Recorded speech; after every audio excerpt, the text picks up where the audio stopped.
밤 이렇게 시간이 안 가는지 정말 버스 안에서 going 이불 속에서 going은 언제나 너에게 going. Assalamualaikum warahmatullahi wabarakatuh. Selamat pagi teman-teman semuanya. Pagi. Waalaikumsalam.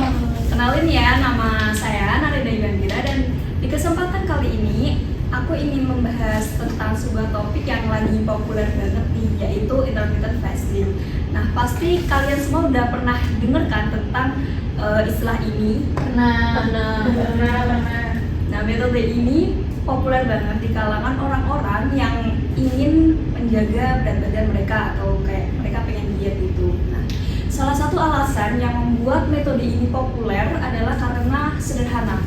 Nah, jika biasanya pola diet itu rumit dan mahal, IF ini lebih sederhana dan efektif karena kita nggak perlu nyiapin makanan khusus dengan harga yang mahal, dan kita juga tetap bisa mengkombinasikan makanan asalkan kandungan nutrisinya tetap seimbang.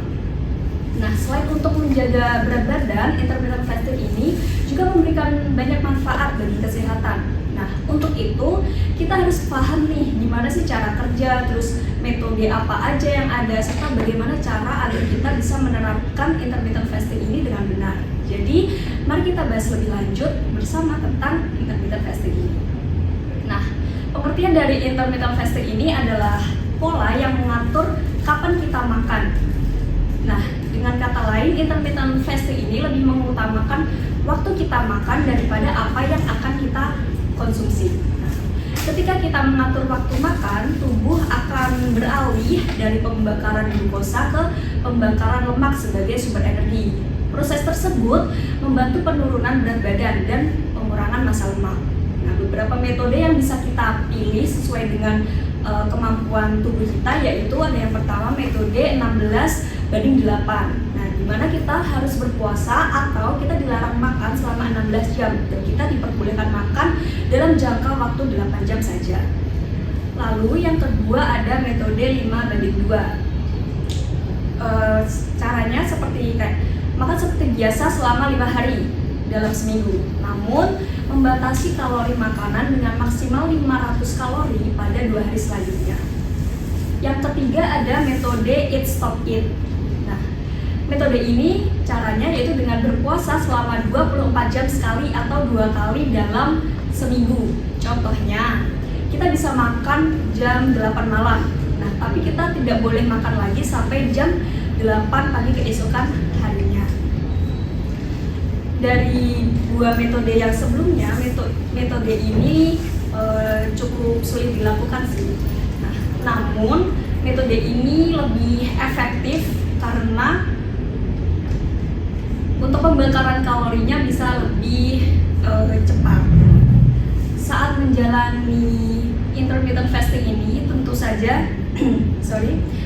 saja kita akan menghadapi beberapa tantangan ya, apalagi untuk pemula. Seperti rasa lapar yang mengganggu karena kita nggak kebiasaan puasa, terus kesulitan mengubah pola makan, dan juga tubuh kita bisa jadi lemas.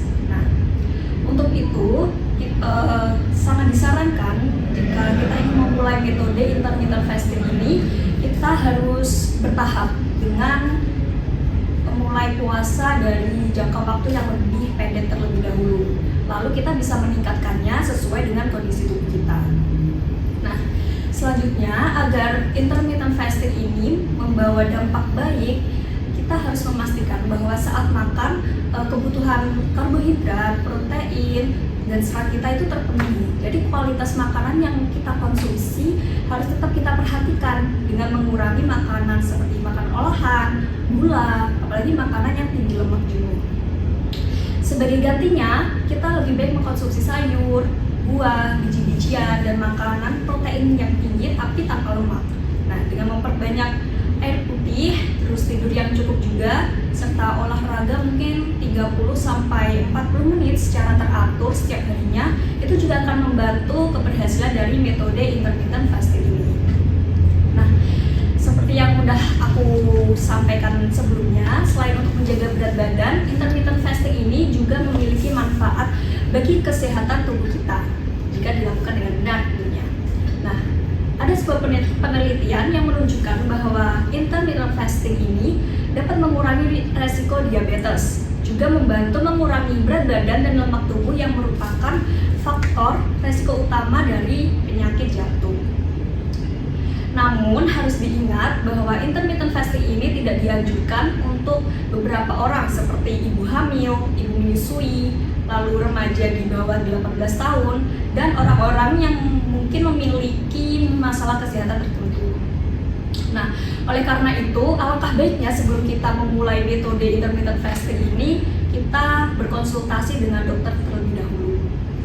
Jadi, kesimpulannya, intermittent fasting nggak hanya tentang penurunan berat badan, tetapi juga tentang menjaga kesehatan tubuh secara keseluruhan. Nah, tentu aja setiap orang memiliki kebutuhan dan kondisi yang berbeda kan. Oleh karena itu, kita harus memilih metode yang paling sesuai dengan lifestyle dan kesehatan tubuh kita. Nah, dengan metode yang benar, kita akan mendapatkan manfaat dan dampak positif dari intermittent fasting ini. Nah, mungkin itu aja yang bisa aku sampaikan ke kalian. Nah, aku harap informasi yang udah aku sampaikan ini bisa membantu kita memahami lebih baik tentang intermittent fasting dan gimana kita menerapkannya dalam kehidupan sehari-hari. Terima kasih atas perhatian dan waktu yang kalian berikan. Wassalamualaikum warahmatullahi wabarakatuh. Waalaikumsalam warahmatullahi wabarakatuh.